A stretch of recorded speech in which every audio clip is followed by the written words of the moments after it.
کہ تہجد کی پابندی نہ ہونا ایک بہت بڑی مصیبت ہے۔ اللہ تعالیٰ اپنے پیارے حبیب صلی اللہ علیہ وسلم کو فرماتے ہیں وَمِنَ اللَّيْلِ فَتَهَجَّدْ بِهِ نَافِلَةً لَكَ، اے میرے محبوب رات کو تہجد ادا کیجئے، عَسَىٰ أَن يَبْعَثَكَ رَبُّكَ مَقَامًا مَحْمُودًا، ہو سکتا ہے اللہ آپ کو مقام محمود عطا فرمائے۔ تو جیسے نبی علیہ السلام کو تہجد سے مقام محمود ملنے کی بشارت ملی، امتی کو تہجد کی پابندی سے اللہ کا قرب ملنے کی بشارت ہے۔ ایک بات ذہن میں رکھیے کہ تہجد کے وقت میں فرشتے ان بندوں کی فہرست پر آتے ہیں جو اللہ سے محبت کرنے والے ہیں۔ اب اگر ایک دن تہجد مس ہو گئی تو لسٹ میں سے نام نکل گیا، پھر دوسرے دن مس ہو گئی تو پھر نام نکل گیا۔ اگر 10 مرتبہ مہینے میں نام نکل جائے تو اس کا مطلب ہے کہ اللہ کے چاہنے والوں کی فہرست میں ان کا نام ہی شامل نہیں ہوگا۔ اس لیے عام لوگوں کے اوپر تہجد لازم نہیں ہے، لیکن جو سالک ہوں اور اللہ سے محبت چاہنے کے طالب ہوں ان کے لیے تہجد بہت ضروری ہے۔ اور تہجد پڑھنا کوئی مشکل کام بھی نہیں۔ کون کہتا ہے کہ آپ آدھی رات سے تہجد پڑھیں؟ عادت بنائیں کہ اذان ہونے سے آدھا گھنٹہ پہلے اٹھنا کی عادت بن جائے۔ فرض کرو اذان ہوتی ہے 4:45 پہ، تو آدھا گھنٹہ پہلے اٹھیں اور 15 منٹ میں وضو کر لیں۔ اور اگر کسی کو واش روم میں زیادہ وقت لگتا ہے تو وہ اتنا پہلے اٹھ لے، کیونکہ بعض لوگ نوجوان جو ہیں وہ بیت الخلاء میں زیادہ ٹائم لگاتے ہیں۔ بیت الخلاء میں جا کے ایسے بیٹھتے ہیں جیسے بیت الخلا ہوتی ہے۔ تو 15 منٹ میں وضو کر کے جو آخری 15 منٹ ہیں بس اس میں 4 رکعت ہلکے پڑھ لیں۔ پہلی 2 رکعت قل یا ایھا الکافرون اور قل واللہ احد کے ساتھ، اور دوسری 2 رکعت جتنا اللہ توفیق عطا فرمائے، سورہ یاسین شریف پڑھیں اور سورتیں پڑھیں جو یاد ہیں۔ بس یہی تہجد ہے۔ آج کے دور میں جو بندہ یہ عمل کر لے گا تہجد ہو جائے گی۔ پھر اس کے بعد فجر کا وقت ہو جائے گا تو فجر پڑھیں اور باقی معمولات فجر کے بعد کریں۔ اگر آپ کہتے ہیں جی نیند پوری نہیں ہوئی تو فجر کے بعد پھر سو جائیں۔ پہلے دور میں تہجد بین النومین ہوتی تھی اور آج کے دور میں فجر بین النومین ہوتی ہے۔ لیکن تہجد کی بہرحال پابندی ہونی چاہیے، حاضری لوگ نہیں چاہیے۔ ہمارے حضرت فرمایا کرتے تھے مزدور سارا دن مزدوری کرتا ہے، جب شام کو اجرت ملنے کا وقت ہوتا ہے تو اس وقت وہ حاضر ہوتا ہے، غیر حاضر نہیں ہوتا۔ اسی طرح سالک کو تہجد کے وقت روزینہ ملتا ہے اللہ کی طرف سے، تو وہ کیسے اس وقت سویا ہوا ہو سکتا ہے؟ جنید بغدادی رحمۃ اللہ فرمایا کرتے تھے کہ سب کا شکر امات اڑ گئے، آخری رات کے چند نفل کام آ گئے۔ تو یہ آخری رات کے چند نفل جو ہیں یہ انتہائی ضروری ہیں۔ اللہ تعالیٰ ہمیں باقاعدگی کے ساتھ تہجد پڑھنے کی توفیق عطا فرمائے۔ جو تہجد میں رکاوٹیں ہیں ان میں سب سے پہلی ہے بد نظری، اور دوسرا ہے ایسی چیزیں کھانا بازار کی کہ جن میں حلال حرام کی ملاوٹ ہو، تو اس سے پھر انسان تہجد سے محروم ہو جاتا ہے۔ حدیث مبارکہ میں ہے جب رات آتی ہے تو 3 طرح کے لوگ ہوتے ہیں، 3 طرح کی جماعتیں ہوتی ہیں۔ ایک وہ فرشتے، ایک وہ لوگ کہ اللہ تعالیٰ اپنے فرشتوں کو حکم فرماتے ہیں کہ دیکھو یہ میرے محبوب لوگوں کے اٹھنے کا وقت ہے، جاؤ اور ان کو پر مار کے جگا دو۔ تو فرشتے آ کے پر مار کے جگا دیتے ہیں، خود بخود آنکھ کھل جاتی ہے۔ میاں محمد بخش رحمۃ اللہ فرماتے ہیں رات پوے تے بے دردانو مٹھی نیندر آوے، رات پوے تے بے دردانو مٹھی نیندر آوے، درد مندانو یاد سجن دی ستے آن جگاوے۔ اور جو درد مند ہوتے ہیں ان کو سجن کی یاد سوتے کو جا کے جگا دیتی ہے۔ تو اللہ کرے کہ ہم بھی ان لوگوں میں شامل ہوں کہ جن کو محبوب کی یاد سوتے میں آ کے جگا دیتی ہے۔ اور دوسرے گروہ کے لوگ ہوتے ہیں یہ اللہ کے مقربین ہوتے ہیں، اللہ فرشتوں کو فرماتے ہیں دیکھو یہ میرے محبوب لوگ ہیں، دین کا کام کرنے والے، تھکے ہوئے ہیں، آرام کر رہے ہیں، جا کے ان کی کروٹ بدل دو، یہ چاہیں گے تو سو جائیں گے اور چاہیں گے تو یہ کھڑے ہو کے نماز پڑھیں گے، میں ان کے سونے پہ بھی راضی، میں ان کے جاگنے پہ بھی راضی۔ یہ ایسا ہی ہے کہ جیسے کوئی کاریگر آئے اور اس کا ہتھیار جو ہے وہ ٹھیک کرنے کی ضرورت پڑ جائے تو وہ اپنے مزدوری کے وقت میں اپنے ہتھیار کو ٹھیک کرتا ہے اور اس کی مزدوری کاٹی نہیں جاتی کہ اتنا وقت آپ نے کام نہیں کیا، بھئی وہ چیز اس میں شامل ہوتی ہے۔ اسی طرح جو لوگ دین کا کام کرنے والے ہیں تو وہ بھی ایسے ہی کریں کہ دین کا کام کریں اور اللہ تعالیٰ ان کے جاگنے پہ بھی راضی، ان کے سونے پہ بھی راضی۔ پھر تیسرا گروہ ہوتا ہے، اللہ تعالیٰ اپنے فرشتوں کو حکم فرماتے ہیں کہ جاؤ، یہ وہ میرے بندے ہیں جن کو میں پسند ہی نہیں کرتا، تم جا کے پہرا دو کہیں یہ نہ اٹھ جائے، میں ان کی شکل ہی دیکھنا پسند نہیں کرتا۔ تو اس لیے اگر تہجد قضا ہوتی ہے تو آپ دل میں یہ سوچیں کہ اللہ تعالیٰ میری شکل دیکھنا ہی پسند نہیں کرتے، اور کوشش کریں کہ باقاعدگی کے ساتھ، اہتمام کے ساتھ تہجد پڑھیں۔ وہ چند لمحے تو 24 گھنٹے کا نچوڑ ہوتا ہے۔ اللہ تعالیٰ ہمیں ان معمولات کی پابندی کرنے کی توفیق عطا فرمائیں اور ہماری تمام غلطیوں کو تاہیوں کو اپنے فضل سے معاف فرما دے۔ عبداللہ ذوالبجدین رضی اللہ تعالیٰ، نام عبداللہ تھا مگر مدینہ طیبہ سے تھوڑے سے فاصلے پر ایک بستی میں رہتے تھے۔ والد فوت ہو گئے تھے تو چچا ان کی کفالت کرتے تھے اور چچا نے ان کو بڑے محبت سے رکھا تھا، کھانا بھی اچھا دیتا تھا اور بہترین لباس دیتا۔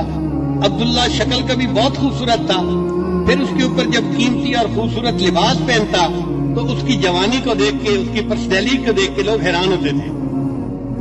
چنانچہ عبداللہ جب مدینہ طیبہ آتا تو لوگ حیران ہو کے اس کو دیکھتے تھے کہ کتنا خوبصورت نوجوان ہے اور کتنے اچھے کپڑے اس نے پہنے ہوئے ہیں۔ اللہ کی شان دیکھیں کہ عبداللہ نبی اسلام کی خدمت میں حاضر ہو گیا اور اس نے کلمہ پڑھ لیا۔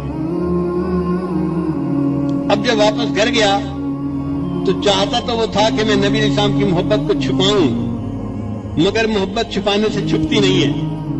ایک دم بھی محبت چھپ نہ سکی جب تیرا کسی نے نام لیا۔ اس کے چچا نبی اسلام کا نام لیتے یا والدہ لیتی تو عبداللہ ذرا ادھر دیکھتا، توجہ سے بات سنتا، تو گھر والوں نے فکر اٹھ کر لیا کہ اس کے اندر کوئی نہ کوئی تبدیلی آئی ہے۔ چنانچہ چچا نے ایک دن اس کو بٹھا کر پوچھا، عبداللہ سچ سچ بتاؤ کیا تم مسلمان بن گئے ہو؟ تو عبداللہ رضی اللہ عنہ نے بتا دیا، ہاں میں نے کلمہ پڑھا، میں مسلمان ہو گیا۔ چچا کو بڑا غصہ آیا، اس نے کہا کہ میں اتنا پیسہ خرچ کرتا ہوں، تمہیں بہترین غذا دیتا ہوں، تمہیں کھانا دیتا ہوں، لباس دیتا ہوں، اور تو ایسا نمک حرام کہ ہم اپنے ماں باپ کے دین پہ جمے ہوئے ہیں، تو ہمارے دین کو چھوڑ کے چلا گیا۔ اگر ایسا ہے تو میں تمہیں پھر اس گھر میں رہنے کی اجازت نہیں دے سکتا، میں نکال دوں گا۔ عبداللہ نے کہا نکال دے، میں چلا جاؤں گا۔ چچا کو اور غصہ آیا، اس نے تو پٹائی کی پہلے، جب ٹکا کے مار لیا نا اور اس کا غصہ تھوڑا ٹھنڈا ہوا تو اس نے کیا کیا کہ عبداللہ کے جسم پہ جو لباس تھا نا، پورا لباس کاٹ کے اتار دیا۔ یہ لباس میں تجھے سلوا کے دیا تھا، اب یہ لباس میں اتارتا ہوں۔ چنانچہ بالکل جیسے چھوٹا بچہ بالکل برہنہ ہوتا ہے، عبداللہ کو اس طرح برہنہ حالت میں اس نے اپنے گھر سے دھکا دے دیا۔ اب جوان عمر بیٹا جب اس طرح برہنگی کی حالت میں گھر سے باہر نکلا تو ماں کچھ کر تو سکتی نہیں تھی۔ اس نے کیا کیا کہ ایک چادر تھی جو اپنے سر پہ عورتیں بڑی چادر لیتی ہیں، اس نے وہ چادر گلی میں ڈال دی کہ میرا بیٹا کم از کم میری چادر سے اپنے سطر کو تو چھپا لے گا۔ عبداللہ رضی اللہ عنہ نے اس چادر کے 2 ٹکڑے کر دیے، ایک ٹکڑا تہبند کی طرح باندھ لیا اور دوسرا ٹکڑا جیسے سردیوں میں گرم چادر لپیٹتے ہیں اپنے اوپر لپیٹ لیا۔ پھر عبداللہ سوچنے لگا میں کہاں جاؤں، تو دل نے کہا کہ جن کی خاطر یہ سب کچھ میرے ساتھ پیش آیا ہے اب مجھے انہی کے پاس جانا ہے۔ چنانچہ عبداللہ رضی اللہ تعالیٰ عنہ مدینہ طیبہ آئے۔ فجر کے بعد کا وقت ہے، نبی علیہ السلام مسجد میں تشریف فرمائے اور صحابہ سے گفتگو فرما رہے ہیں۔ اللہ کے حبیب صلی اللہ علیہ وسلم نے دور سے عبداللہ کو آتے ہوئے دیکھا تو محبوب صلی اللہ علیہ وسلم نے پہچان لیا، یہ وہی نوجوان تھا جو اتنے خوبصورت لباس پہنتا تھا، لوگ اس کی طرف آنکھ اٹھا کے دیکھتے تھے۔ آج 2 چادروں میں لپٹا ہوا آ رہا ہے، دونوں جہاں کسی کی محبت میں ہار کے وہ آ رہا ہے کوئی شب غم گزار کے۔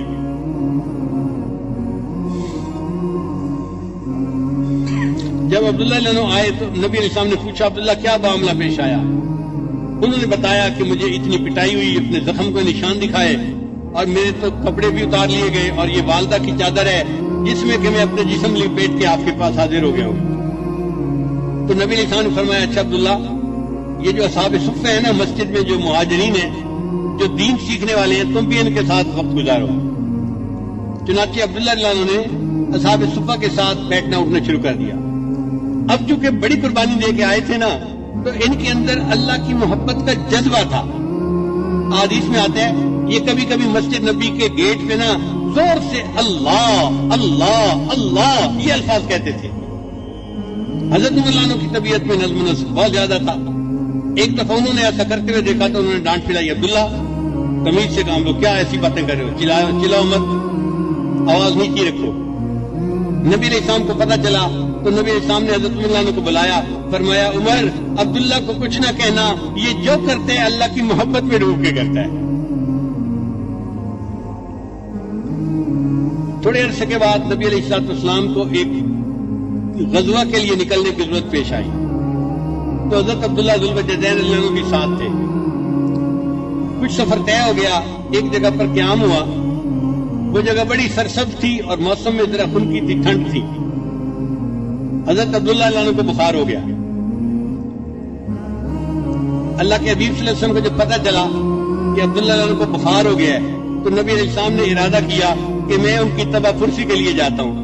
چنانچہ ابو بکر، عمر، عثمان یہ سب ساتھ ہیں اور نبی علیہ السلام عبداللہ عنہ کی تیمارداری کے لیے آئے۔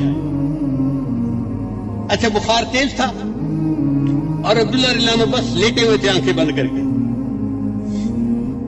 نبی علیہ السلام نے جب انہیں دیکھا تو میرے آقا کو یاد آ گیا یہ نوجوان کتنی نعمتوں کی زندگی گزار رہا تھا، اس نے اللہ کی خاطر اس جو ہے وہ تکلیف کو برداشت کیا۔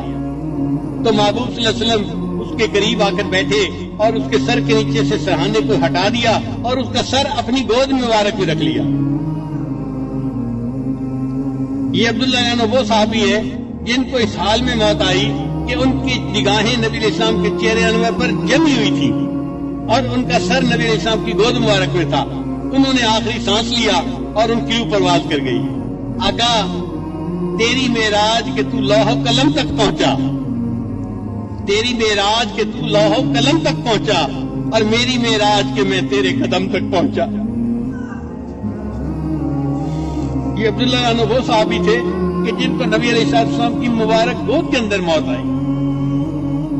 نبی علیہ السلام نے فرمایا کہ عبداللہ کو نہلا دو اور تیار کر دو۔ پھر نبی علیہ السلام کی جو اپنی چادر مبارک تھی نا، نبی علیہ السلام نے وہ چادر دی اور صحابی سے فرمایا کہ عبداللہ کو کسی اور کپڑے میں کفن نہیں دینا، میری چادر کا کفن دینا ہے۔ اللہ کی قدردانی دیکھیے، جس جسم کو اللہ کے لیے ننگا کیا گیا آج اللہ اس بدن کو محبوب کی چادر سے ڈھانپ رہے ہیں۔ ان کو محبوب صلی اللہ علیہ وسلم کی چادر کا کفن مل رہا ہے۔ نبی علیہ السلام نے نماز جنازہ پڑھائی، پھر عبداللہ عنہ کو لے کر گئے قبرستان میں دفن کرنے کے لیے۔ شریعت کا حکم ہے کہ میت کا جو سب سے قریبی بندہ ہو نا وہ قبر میں اترے میت کو زمین پہ رکھنے کے لیے۔ اب عبداللہ کا تو کوئی رشتہ دار تھا ہی نہیں وہاں، تو نبی علیہ السلام نے فرمایا کہ عبداللہ کو قبر میں اتاروں گا۔ چنانچہ حدیث پاک میں آتا ہے کہ نبی علیہ السلام عبداللہ عنہ کی قبر میں نیچے اترے اور آپ نے اپنے دونوں مبارک ہاتھوں میں ان کی میت کو لیا اور اپنی امانت کو زمین کے سپرد کر دیا۔ پھر ان کی میت کو زمین پر رکھتے ہوئے نبی علیہ السلام نے ایک بات کہی، اس بات کو سن کے تو عمر رضی اللہ عنہ وجد میں آ گئے۔